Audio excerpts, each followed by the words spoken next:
The training simulator hummed with energy as dozens of alien cadets gathered around the central platform. Each species represented the finest warriors their worlds could offer, sent to the Stellar Academy to learn the most advanced combat techniques in the galaxy. The air buzzed with nervous excitement and the clicking, chirping, and growling of various alien languages as students discussed the upcoming final demonstration.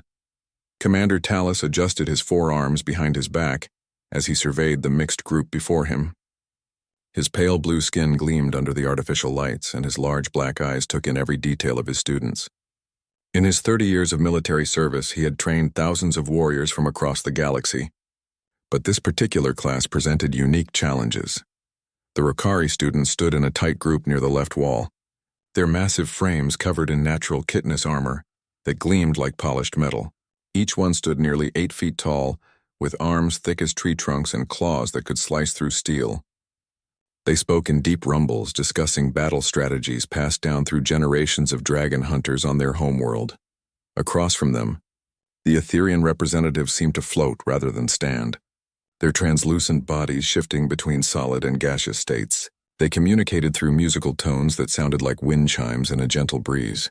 These beings could phase through solid matter and manipulate pure energy with their thoughts, making them nearly impossible to hit in combat. The mechanoid delegation clustered around a collection of portable devices, their metallic bodies interfacing directly with technology through neural ports behind their heads. They calculated probability matrices and analyzed combat data with processing speeds that made organic brains seem sluggish by comparison. Then there was Lane. The human woman sat alone on a simple bench, appearing almost fragile compared to her classmates. She had brown hair pulled back in a practical ponytail and wore the same standard-issue training uniform as everyone else, though it seemed to hang loose on her smaller frame. While other students checked weapons, recharged energy cells, or performed stretching exercises that defied normal anatomy, Lane simply sat quietly with her hands folded in her lap. Commander Talus had read her file multiple times, trying to understand why humans had been admitted to the program. They possessed no natural armor, could not manipulate energy, and their technology was centuries behind most galactic civilizations. Yet somehow the Galactic Defense Corps had approved their inclusion in the most elite combat training program in known space.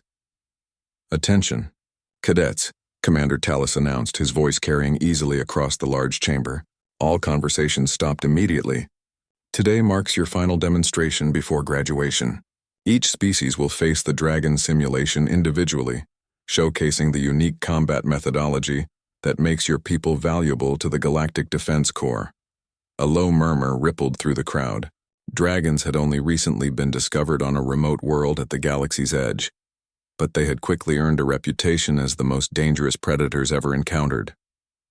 The creatures stood 30 feet tall, possessed quantum fire breath that could melt through most known materials, and demonstrated intelligence that allowed them to adapt to combat situations in real time. The holographic simulation includes full mass modeling, accurate physics response, and adaptive artificial intelligence based on real dragon encounters. The commander continued. "You will be judged not only on your ability to defeat the creature, but on how effectively you demonstrate your species' unique approach to combat." Brutus, the largest Rokari in the group, stepped forward with confidence. His species had actually fought real dragons before, during the initial exploration of the dragon world. "Commander, the Rokari have been hunting these beasts for 3 cycles now. We know their weaknesses." "Excellent," Talus replied. "You will demonstrate first." "Whisper." One of the Etherian students made a sound like silver bells ringing. Through the universal translator, her words came across as smooth and melodic. "Our energy manipulation techniques have proven effective against dragon quantum fire in laboratory tests. Unit 7, speaking for the mechanoids, processed the information for 0.3 seconds before responding. Mechanoid combat algorithms have been specifically updated to counter dragon attack patterns. Success probability, 87.4%. All eyes turned to Lane. She looked up from her hands and gave a small nod. "I'm ready too." Brutus let out what might have been a laugh, though it sounded more like boulders grinding together. "Human, what weapons will you be using? I see no plasma cannons, no energy shields, no powered armor. Lane reached into her pocket and pulled out what appeared to be a simple length of string. It was roughly 3 feet long, made from some kind of fiber that looked completely ordinary. She held it up for everyone to see. The chamber fell silent. "That is your weapon?" Unit 7 asked, mechanical voice expressing what might have been confusion. "This is what I brought," Lane replied simply. Several of the alien students began making sounds that the universal translator couldn't quite process, but the tone suggested amusement or disbelief. Whispers chiming became higher-pitched, indicating surprise among her people. Even the normally stoic mechanoids tilted their heads in unison, a gesture that suggested their collective processing units were struggling with new data. Commander Talus maintained his professional composure, though privately he wondered if the humans had misunderstood the assignment. Perhaps they thought this was some kind of cultural exchange rather than actual combat training. "Lane," he said carefully, "the Dragon simulation is designed to replicate an actual life-or-death combat scenario. Are you certain that string is adequate preparation for such an encounter?" "Yes, sir," she replied, examining the string closely and running it between her fingers as if checking its condition. "May I ask about the simulation parameters? Will the Dragon have accurate mass and momentum calculations?" "The simulation is completely accurate to real Dragon physiology and behavior," Talus confirmed. "The holographic construct will respond exactly as a living dragon would." Lane nodded and began working with the string, her fingers moving in what appeared to be random patterns. To the watching aliens, it looked like she might be nervous and trying to calm herself with some kind of primitive meditation technique. "Very well," Commander Talus announced. "We will begin demonstrations in 1 hour. I suggest you all use this time to prepare yourselves mentally and physically for what may be the most challenging combat scenario you will ever face." As the groups dispersed to make final preparations, Lane remained on her bench, continuing to work with her string. Her movements were precise and deliberate, but to anyone watching, she appeared to be doing nothing more than playing with a simple toy. None of them realized she was crafting one of the most sophisticated weapons in human history. The preparation chamber echoed with the sounds of weapons being tested and combat gear being adjusted. Each species had claimed a section of the large room to make their final preparations, creating distinct zones of activity that reflected their different approaches to warfare. In the Rokari corner, massive warriors performed stretching exercises that would have snapped normal bones. They tested their neural disruptors, devices that could temporarily scramble the nervous systems of most organic creatures. The weapons hummed with power as they cycled through different settings, each one designed to exploit specific weaknesses they had discovered in dragon physiology during previous encounters.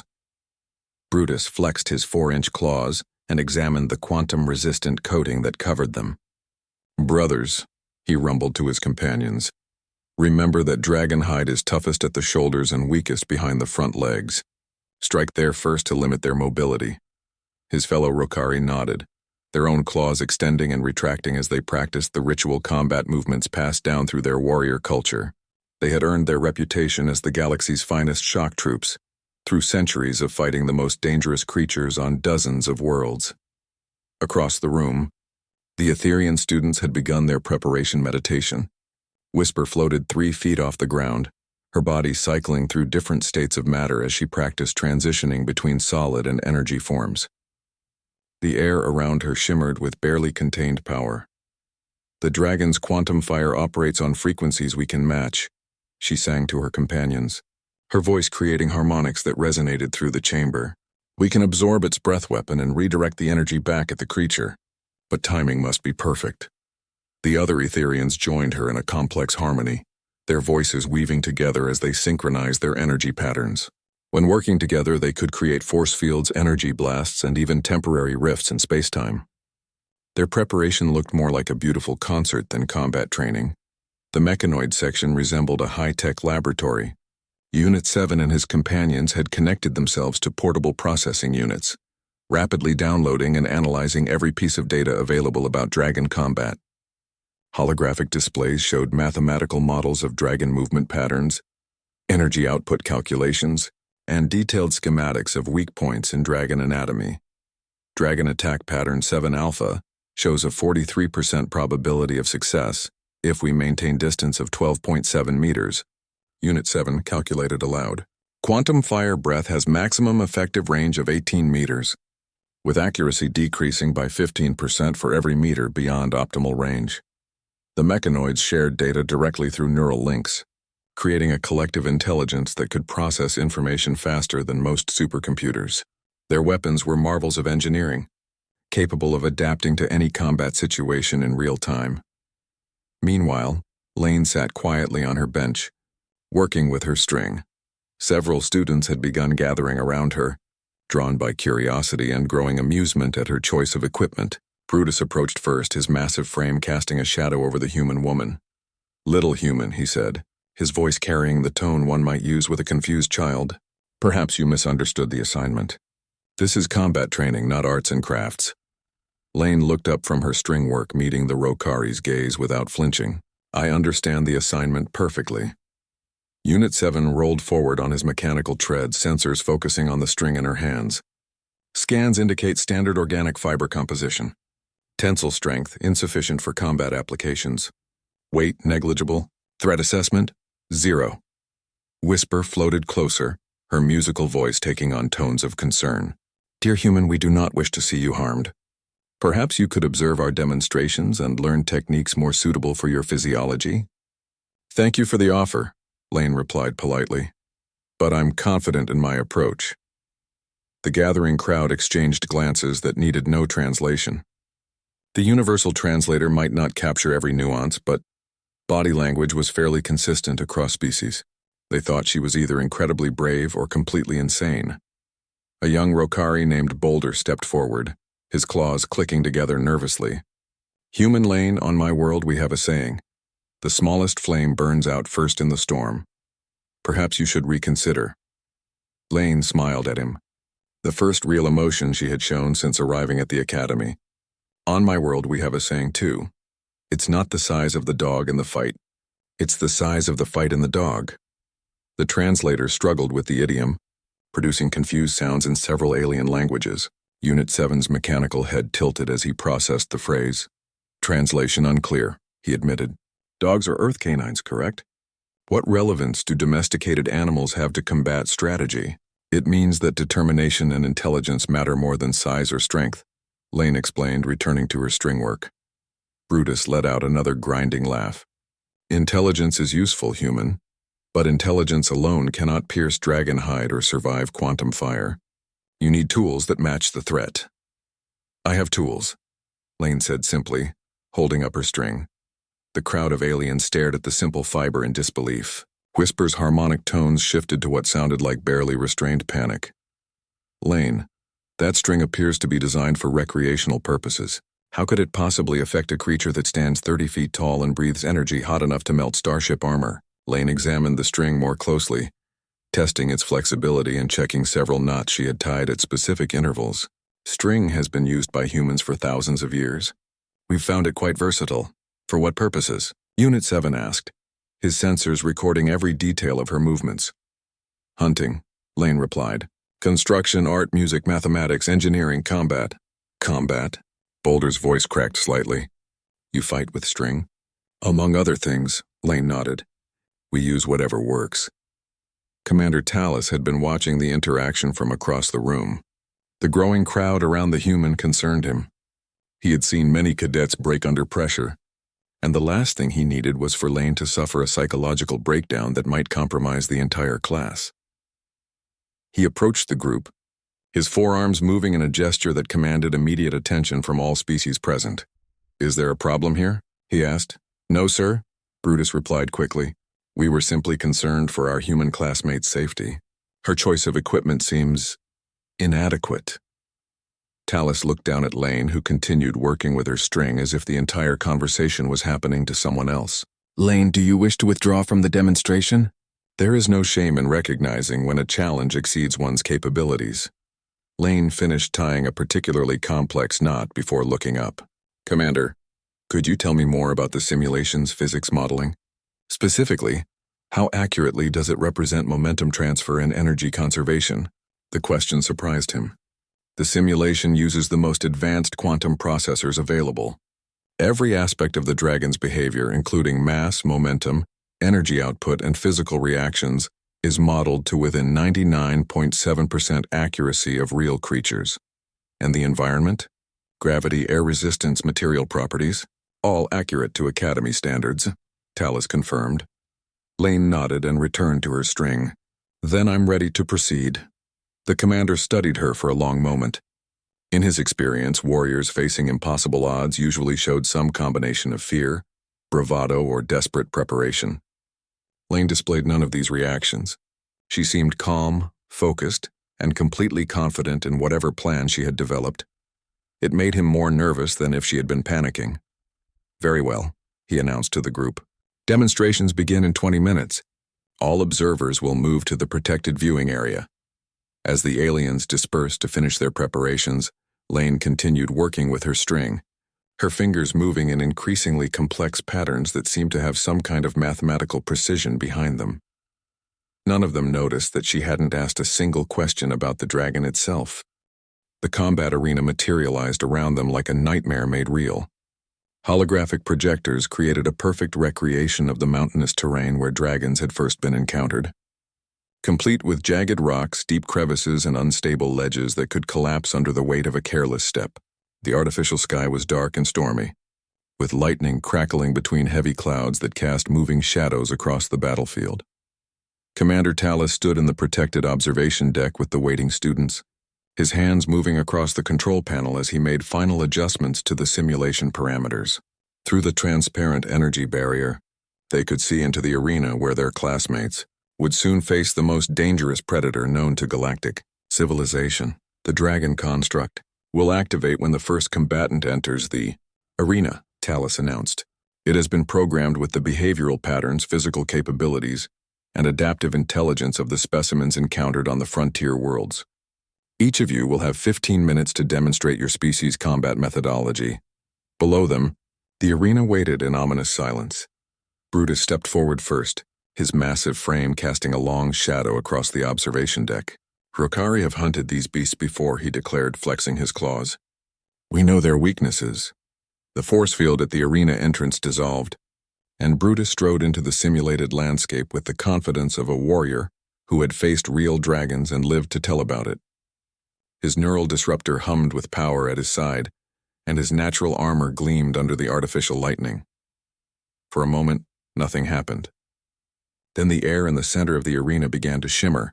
The dragon materialized like a living mountain of scales and fury, 30 feet from nose to tail with wings that could create hurricane winds when fully extended. It was a creature designed by evolution to be the perfect apex predator. Its scales shifted color from deep green to black as it moved, making it difficult to track against the rocky landscape. Most terrifying of all were its eyes, which glowed with an intelligence that suggested this was not merely a mindless beast. The creature's head swiveled toward Brutus and released a roar that shook the entire arena. Magnificent, whispered Whisper, her musical voice filled with awe and fear. Brutus responded to the dragon's challenge with a war cry of his own, a sound that had intimidated enemies across dozens of worlds. He activated his neural disruptor and charged directly at the creature, following traditional Rokari combat doctrine of meeting overwhelming force with even greater aggression. The dragon watched him approach with calculating eyes. As Brutus closed the final distance, the creature's mouth began to glow with the telltale signs of quantum fire building in its throat. Brutus dove to the side just as superheated energy erupted from the dragon's mouth, turning the rock where he had been standing into bubbling slag. He rolled, came up running, and managed to get close enough to activate his neural disruptor at point-blank range. The device sent electromagnetic pulses directly into the dragon's nervous system, causing the creature to stagger and shake its massive head in confusion. For a moment, it seemed like Brutus might actually have found an easy victory. Then the dragon's eyes focused on him with renewed clarity, and Brutus realized the creature had adapted to the neural disruptor's frequency in less than 30 seconds. The next blast of quantum fire forced him to retreat to the edge of the arena, where he wisely called for extraction. He had demonstrated Rokari courage and tactical thinking, but the dragon remained undefeated. Interesting, Unit 7 calculated from the observation deck. The creature's adaptive capabilities exceed previous estimates. Whisper was next. She floated gracefully into the arena, her body already shifting between solid and energy states as she prepared for combat. The dragon turned its attention to her immediately. but its initial attack passed harmlessly through her ethereal form. The watching students murmured appreciatively as Whisper began what looked more like a deadly dance than a fight.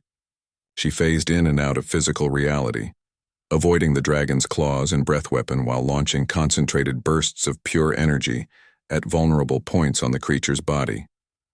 For several minutes, it appeared that her strategy might succeed. The dragon grew increasingly frustrated as its attacks failed to connect, while Whisper's energy blasts began to wear down its defenses. But maintaining ethereal form required enormous concentration, and the dragon was learning. It began timing its attacks not for where Whisper was, but for where she would need to solidify in order to launch her own strikes. A perfectly timed claw swipe caught her just as she materialized to attack, sending her tumbling across the arena. Though she wasn't seriously injured, the hit demonstrated that the dragon could adapt to her tactics as well. She retreated gracefully, having shown the effectiveness of Etherian techniques against conventional opponents. Unit 7 entered the arena with mechanical precision, his sensors already analyzing every aspect of the dragon's movements and energy patterns. He deployed a series of targeting algorithms that predicted the creature's behavior with remarkable accuracy, allowing him to stay just out of range while his weapon systems charged. When he opened fire, the effect was devastating. Plasma bolts struck the dragon with pinpoint accuracy, targeting nerve clusters and joint connections identified by his scanners. The creature roared in pain and fury as energy fields disrupted its quantum fire generation. For the first time since the demonstrations began, the dragon appeared to be losing. Unit 7 maintained perfect distance, his calculations keeping him exactly far enough away to avoid retaliation, while maximizing the effectiveness of his weapons. His mechanical nature made him immune to fear or fatigue, allowing him to execute his strategy with flawless consistency. But the dragon was learning from each exchange, just as it had with the previous combatants. It began moving unpredictably, using the terrain to break Unit 7's targeting locks. More concerning, it started deliberately taking hits in non-vital areas to get closer to the mechanoid, accepting damage in exchange for position. When the dragon finally closed the distance, Unit 7's calculations failed him. The creature was no longer following predictable patterns, and his weapons needed time to recharge. A single swipe from the dragon's tail sent him flying into the arena wall, where he called for extraction to avoid further damage to his systems. Commander Talus noted the results with growing concern. Each demonstration had shown impressive skills and innovative tactics, but the dragon had adapted to every approach. It was learning faster than his students could adjust their strategies. The creature's artificial intelligence is performing beyond specifications, he announced to the remaining students. It has successfully countered 3 different combat methodologies, and appears to be growing stronger with each encounter. Lane stood up from her bench. The string work in her hands now formed into a complex pattern that resembled an intricate 3-dimensional puzzle. She walked toward the arena entrance without any of the preparation rituals the other students had performed. "Wait," called Boulder, his voice filled with genuine concern. "Human Lane, you have seen what happened to our strongest fighters. This creature is beyond anything we expected. Please reconsider." Lane paused at the force field barrier and looked back at the group of alien students. They were all watching her with expressions that clearly showed they expected to witness her destruction. "Thank you for your concern," she said simply. "But this is what humans do." "What exactly do humans do?" Whisper asked, her melodic voice tight with worry. Lane held up her string construction, which had grown into something that looked like a child's toy, made by someone with far too much time and patience. "We make do with what we have." The force field dissolved, and Lane walked calmly into the arena where an adaptive, intelligent dragon waited to add her to its list of defeated opponents. Behind her, the observation deck fell into nervous silence as dozens of alien warriors prepared to watch a creature they respected get destroyed by forces beyond her comprehension. None of them understood that she was about to rewrite everything they thought they knew about combat. Lane stepped into the arena with the same calm confidence she had shown throughout the entire training program. The rocky terrain crunched softly under her boots as she walked toward the center of the combat zone, her string construction held loosely in both hands. Above her, storm clouds rumbled with artificial thunder, and lightning cast flickering shadows across the jagged landscape. The dragon had positioned itself on a high outcropping of rock, giving it both a commanding view of the arena and multiple options for aerial attacks. Its intelligent eyes tracked Lane's movement with calculating interest. After 3 previous encounters, the creature had learned that these small bipedal beings could be dangerous despite their fragile appearance. It would not underestimate this new opponent. In the observation deck, the alien students pressed against the viewing barrier with horrified fascination.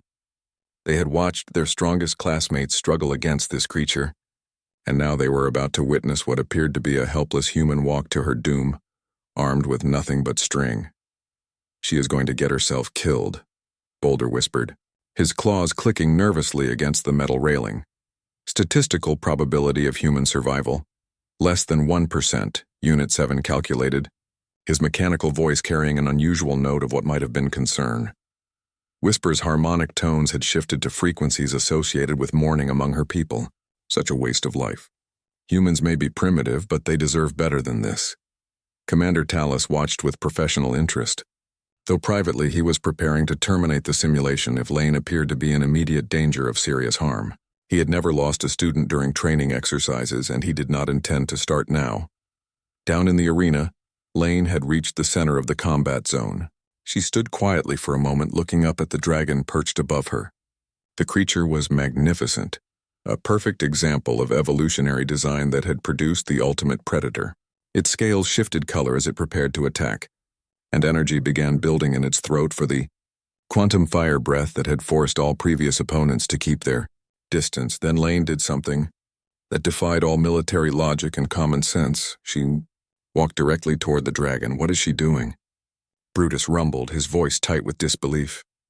The dragon tilted its massive head, apparently as confused as the watching aliens.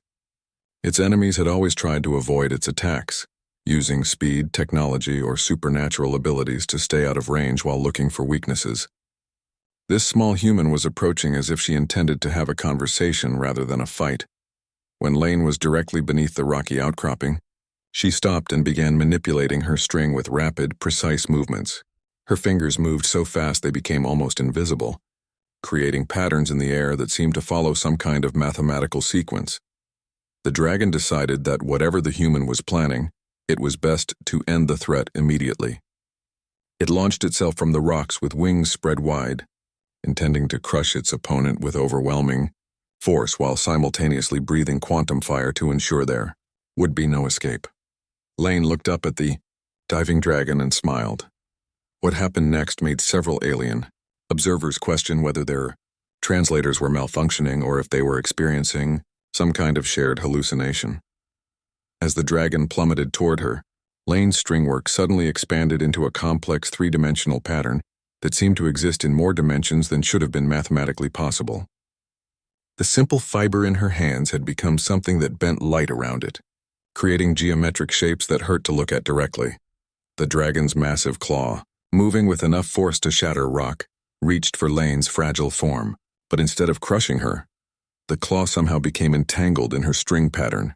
The dragon's own momentum, which should have been unstoppable, was redirected through a series of anchor points and tension lines that appeared and disappeared faster than the eye could follow. "Impossible," Unit 7 stated flatly. "Conservation of momentum cannot be violated." But the dragon, all 30 feet and several tons of muscle and scale, found itself spinning sideways through the air instead of diving straight down. It crashed into the arena wall with a thunderous impact that shook the entire chamber. The creature recovered quickly, its intelligence allowing it to adapt to unexpected situations. But as it turned to face Lane again, it discovered that she had somehow moved during its crash landing. She was now positioned at a different angle. Her string pattern reformed into a new configuration. The dragon's quantum fire breath erupted in a cone of superheated energy that should have incinerated everything in its path. Instead, the exotic fire struck Lane's string web and stopped. Not absorbed, not deflected, but somehow suspended in a network of invisible tension lines that held the energy in place like insects caught in a spider's web. "That is physically impossible," Commander Tallis said quietly, though he made no move to stop the demonstration. Lane began moving in what could only be described as a dance. Her feet never hurried. Her breathing remained calm. But she flowed around the dragon's attacks with movements that seemed to anticipate the creature's actions before they happened. Every step she took served multiple purposes: avoiding danger, repositioning her string work, and creating new anchor points for patterns that grew more complex with each passing second. The dragon, programmed with the experience of fighting the galaxy's most dangerous opponents, had never encountered anything like this. Its claws passed through empty air where Lane had been moments before. Its fire breath was caught and held in geometric patterns that defied physics. Its massive bulk, designed to overwhelm opponents through sheer force, became a liability as its own strength was turned against it. Lane's string work revealed itself as something far beyond simple fiber manipulation. Each movement of her hands created leverage points that used the dragon's mass as part of an ever-expanding mechanical system. The creature's attempts to break free only provided more energy for Lane to redirect and control. "She is not fighting the dragon," Whisper observed with growing amazement. "She is dancing with it." The dragon's intelligence, which had allowed it to adapt to every previous opponent, now worked against it. The creature could see that it was being manipulated, but it could not understand how. Every rational response to Lane's tactics only made its situation worse. When the dragon tried to use its wings to escape the growing web of string, Lane somehow incorporated the air currents into her pattern.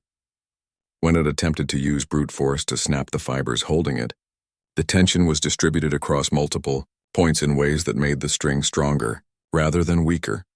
The watching aliens began to realize they were witnessing something that challenged their fundamental understanding of combat.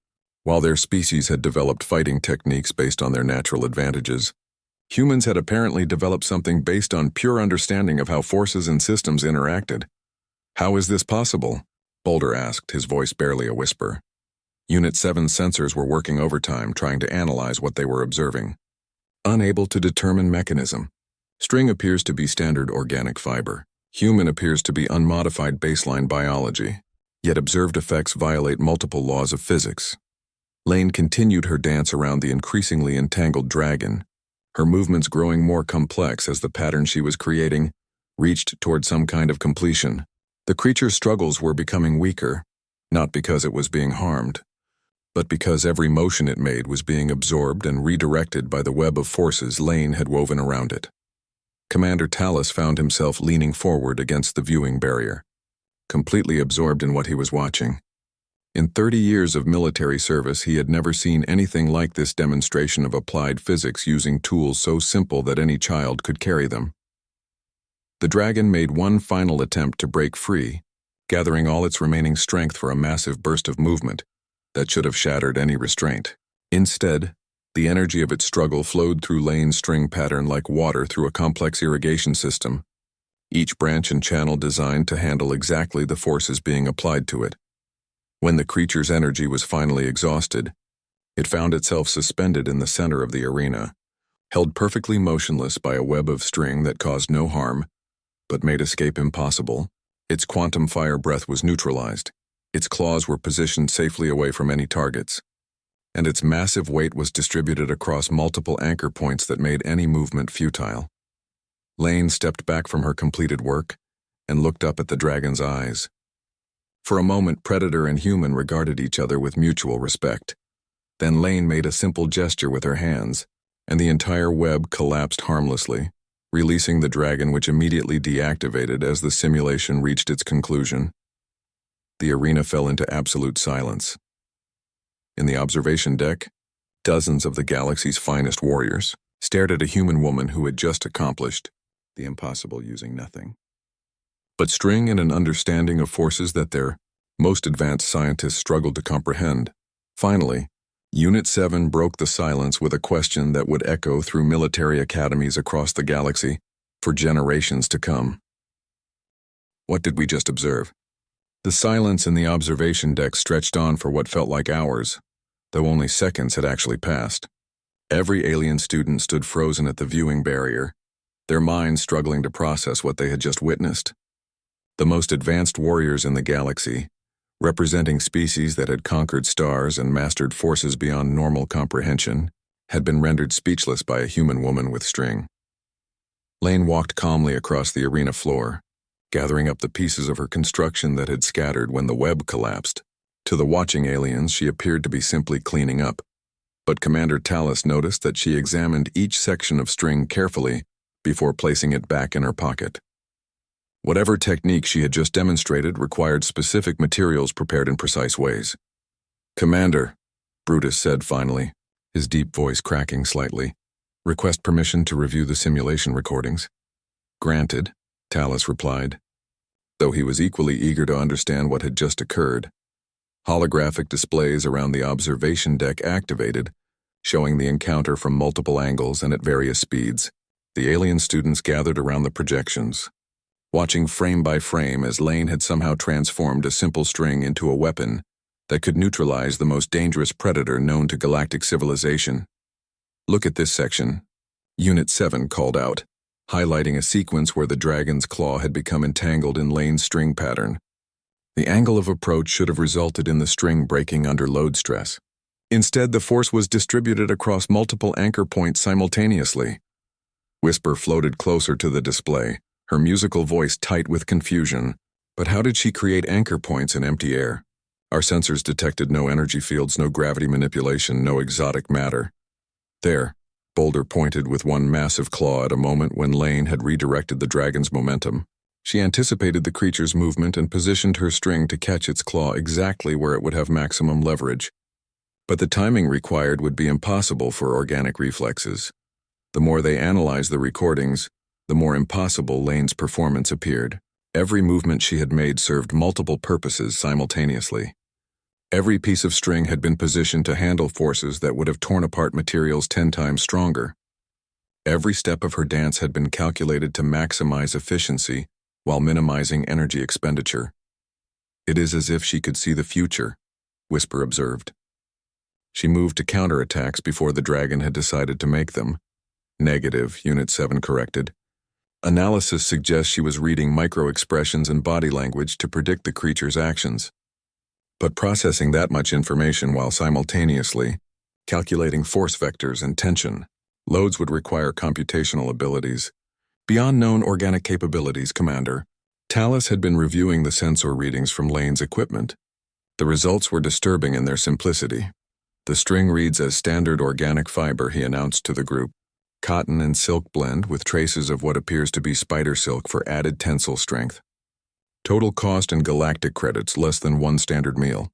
The aliens exchanged glances that needed no translation. They had brought weapons worth small fortunes, technologies that required years of training to master, and abilities that took generations to evolve. The human had achieved superior results with materials that could be found in any market in the galaxy. Lane finished collecting her string and walked toward the arena exit. As the force field dissolved to allow her passage, she found herself facing a crowd of alien students who looked at her with expressions ranging from awe to existential confusion.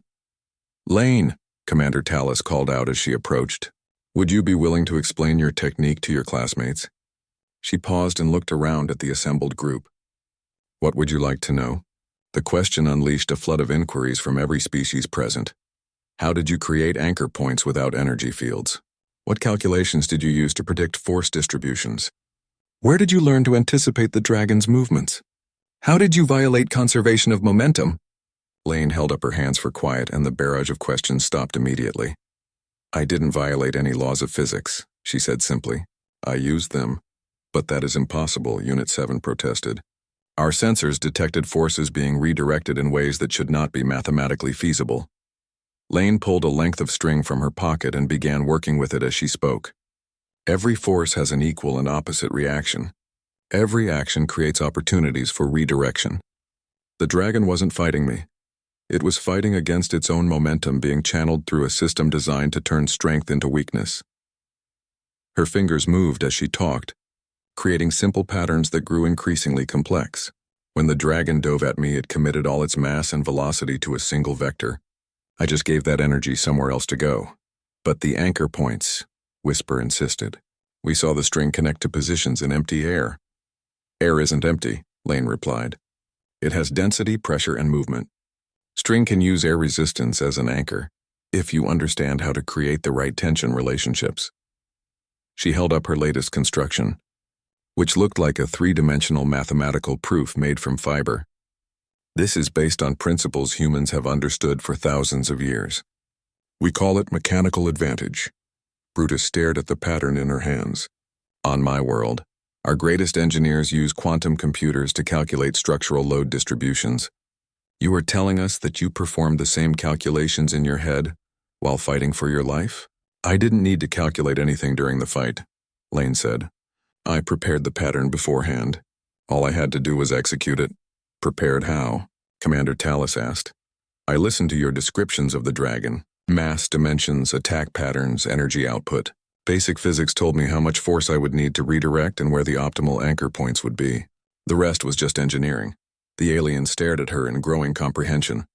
While they had focused on developing weapons and abilities to overpower the dragon, Lane had approached the problem like a puzzle to be solved with existing tools.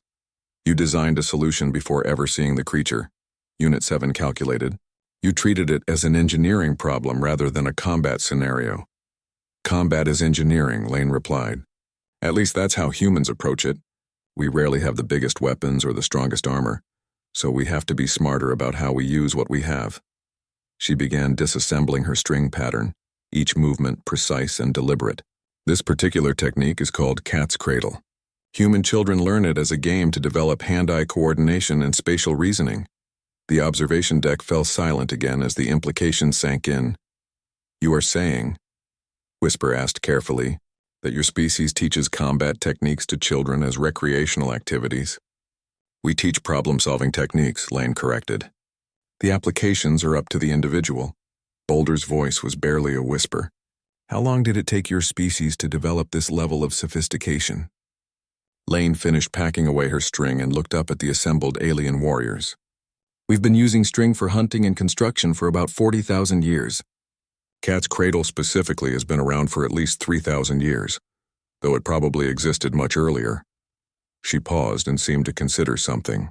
But if you're asking how long it took us to figure out that simple tools could solve complex problems, that's been our approach since we first picked up rocks and decided they would make better weapons if we tied them to sticks, Commander. Talus found himself reconsidering everything he thought he knew about human capabilities. Lane, are all humans capable of this level of performance? With proper training, yes, she replied. Though most of us prefer to use our engineering skills for building things rather than fighting. We only fight when we have to. And when you do have to fight, Brutus asked slowly, you use children's toys as weapons? Lane smiled, the same expression she had worn when facing the dragon. We use whatever works. That's what makes us human. As she walked toward the exit, she called back over her shoulder. Besides, who said it was a toy? You never asked what it was really designed for. The aliens watched her leave, each lost in their own thoughts about what they had learned. In the space of 15 minutes, a human had challenged everything they understood about combat, engineering, and the relationship between advanced technology and effective problem-solving. Commander Talus made a note in his personal files that would eventually change galactic military doctrine forever. Recommend immediate reassessment of human threat classification. They may be more dangerous than any of us realized. The debriefing chamber buzzed with nervous energy as alien students filed in for the post-demonstration analysis. What should have been a routine review of combat techniques had transformed into something approaching a philosophical crisis for many of the participants. Representatives from the galaxy's most advanced civilizations found themselves questioning fundamental assumptions about warfare, technology, and the nature of intelligence itself. Commander Talus stood at the front of the room, his forearms moving restlessly as he reviewed the data from Lane's performance. The recordings had been analyzed by the Academy's most sophisticated computer systems, and the results were both conclusive and deeply unsettling. Every aspect of her technique was measurable, reproducible, and based on principles any first-year physics student could understand. Yet none of their greatest military minds had ever conceived of applying those principles in such a way. Lane sat quietly in the back row, appearing completely relaxed despite being the center of attention. She had changed out of her training uniform, and now wore simple civilian clothes that made her look even more ordinary compared to her alien classmates. The string that had defeated the most dangerous predator in known space was nowhere to be seen, probably tucked away in a pocket like any other mundane tool. Before we begin the formal analysis, Commander Tallis announced, I want to address what we have all witnessed today.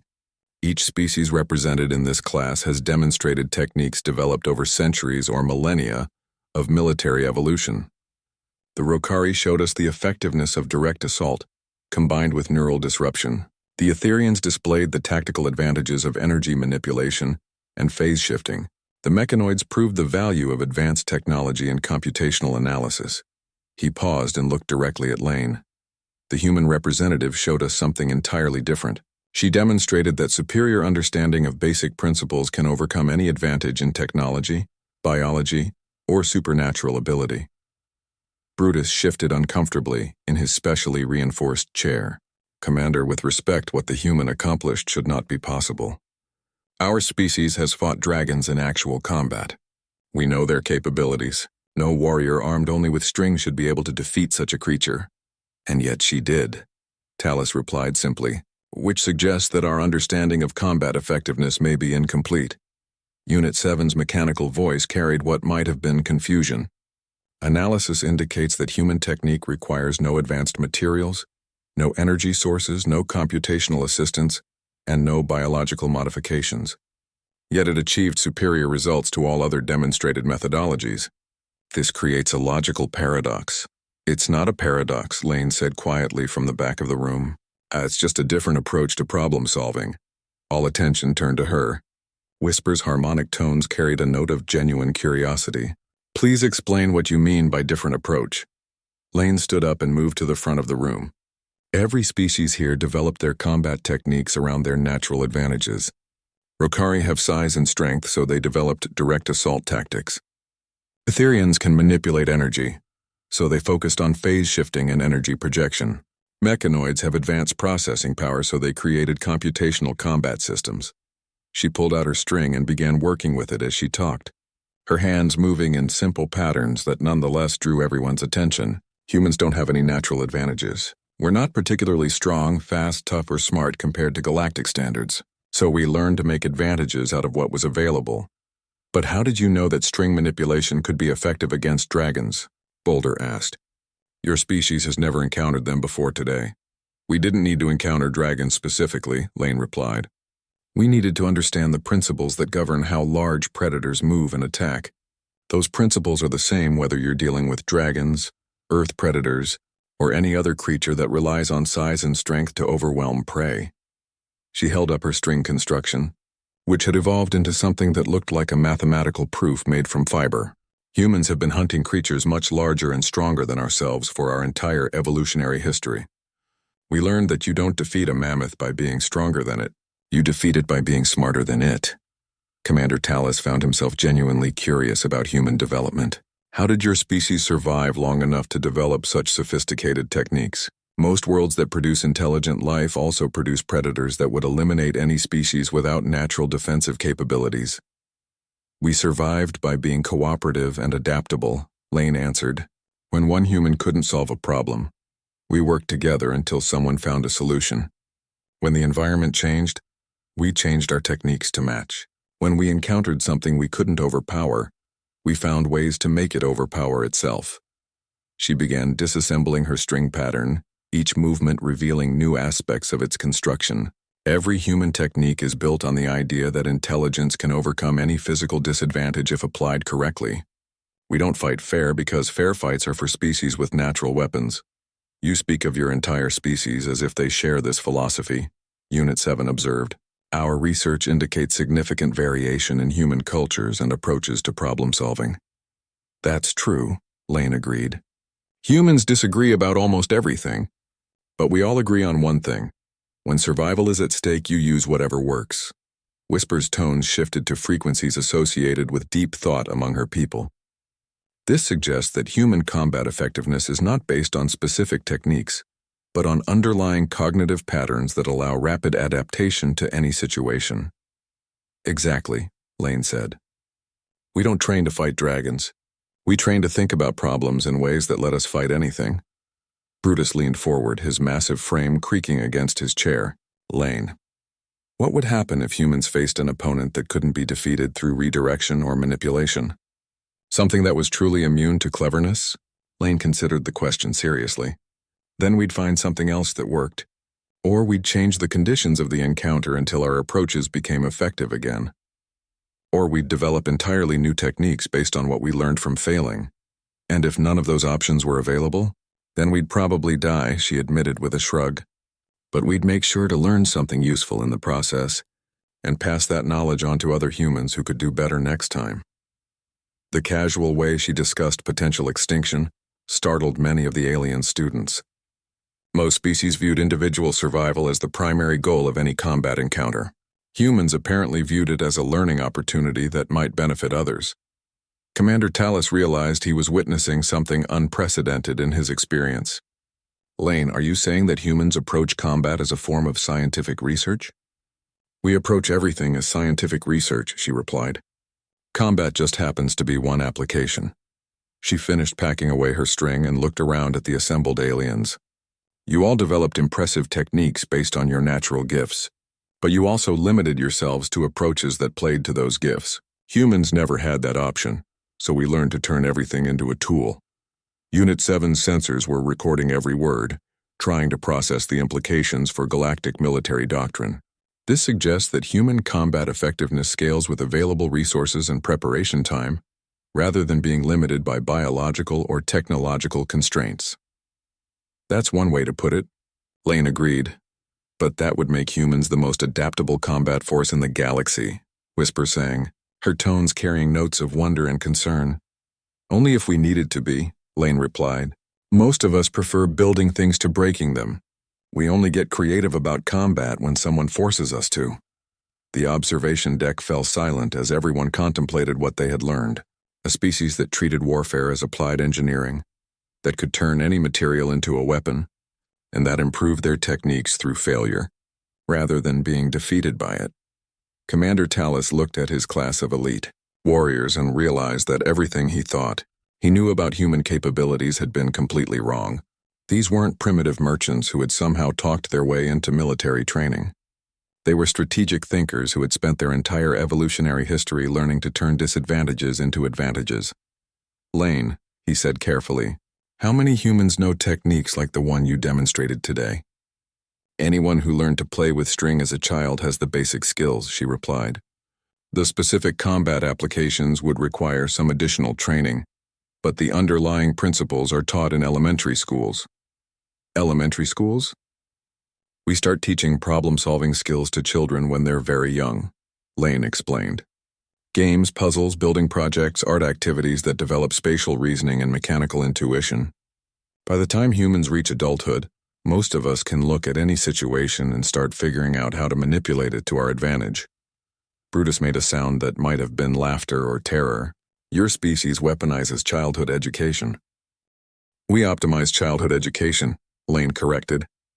The applications depend on what each individual chooses to do with their skills. Commander Tallis made a decision that would echo through military academies across the galaxy for generations. Class dismissed. I need to file a report with headquarters immediately. As the alien students filed out, many of them were already composing messages to their home governments. The galaxy had just discovered that humanity was not the harmless merchant species they had appeared to be. They were strategic thinkers who could turn any situation to their advantage, using tools so simple that other species had never considered them weapons. Lane was the last to leave. As she reached the door, Commander Tallis called after her. Lane, one final question. When humans decide they need to fight seriously, what happens? She turned back with that same calm smile she had worn while facing the dragon. We stop playing games. The door closed behind her, leaving Commander Tallis alone with the realization that the galaxy's understanding of human nature would need to be completely revised. His report would begin with a single sentence that would change everything. Humans are not what they appear to be.